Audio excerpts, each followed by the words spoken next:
In today's book review, we're going to review Customers for Life by Carl Sewell.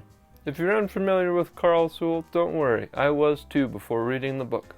Carl Sewell is the owner of the Sewell family of car dealerships. They sell Cadillacs, Chevrolets, and several other different cars under their family of brands. This book is very systematic in delivering what it's trying to get across, so there are lots of different takeaways that you could take away from the book in your own reading, but here are a few that I came away with.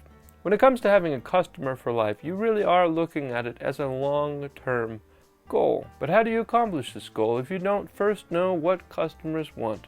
And that's my first takeaway from the book. Ask your customers what they want, and then do it. This sounds pretty straightforward, but let's unpack a couple components to this. Whether you're working in a service-based industry or an industry that sells products, after asking what your customers want, you'll have to figure out how to deliver it. And whenever we introduce something new, there's a chance that some things will go wrong. So knowing this, always be ready to apologize for your mistakes and keep improving your systems.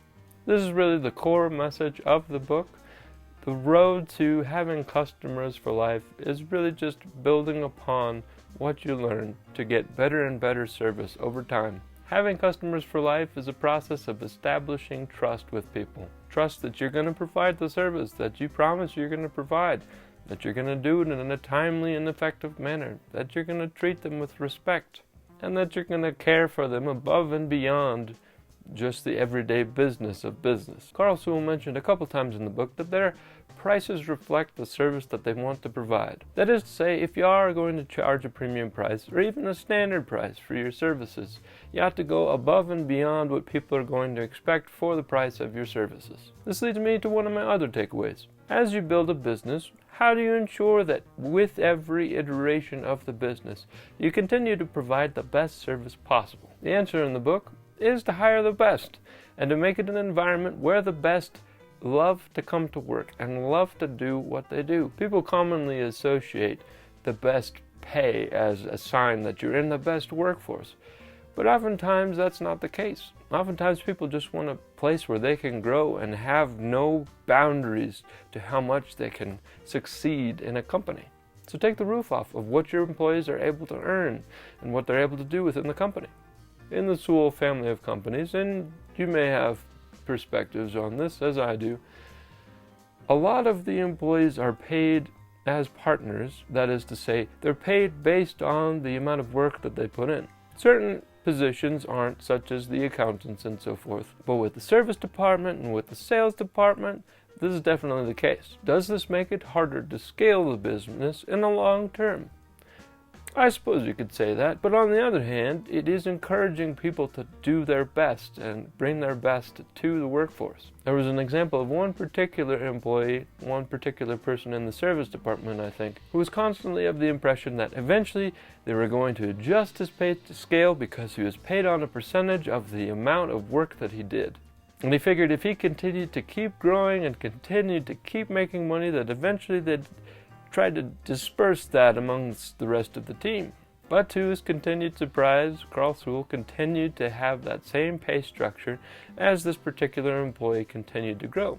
And as he went from 50,000 to 100,000 to several more, over 100,000, he continued to keep the same percentage based on the number of cars he was working on. While it might seem like it's sort of throttling the growth of the business, it is encouraging him to do his best. Now suppose you have those competitive employees, and suppose you will have built a structure around them that supports their continued growth, but you don't know where to start. One of the other takeaways I had from the book is to look at big successful companies in your field or even outside of your field that maybe specialize in different aspects of business that you want to improve on.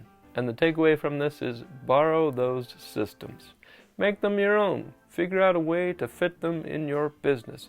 But borrow, borrow, borrow. There are companies all over the world, and specifically in the United States, that have done a ton of business and have figured out certain ways to do different services and projects really efficiently.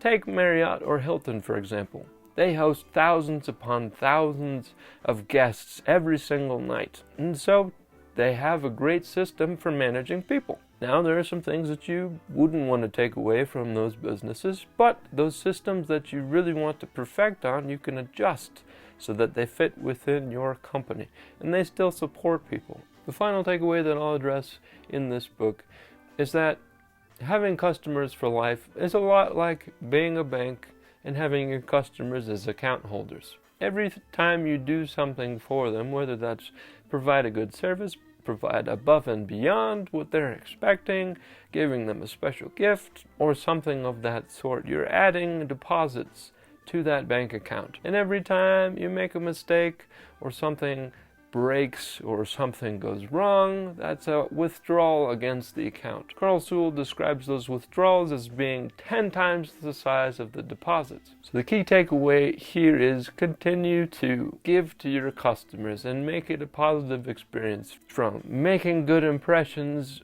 as a business with the way you present yourself, with the way you present your company before they even step in the door, to the whole process of your business or service, to the end of selling the product or service, to the aftermath of giving gifts or hosting events or doing something fun that's outside of what most people will expect from the businesses that they go to. One particular line that sums this up really well is in chapter 2, page 13, that I'll read briefly to you. Our rule of thumb: is this something a friend would charge for?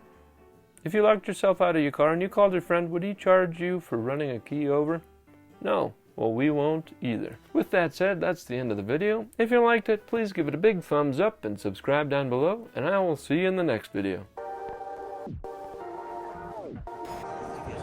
Totally.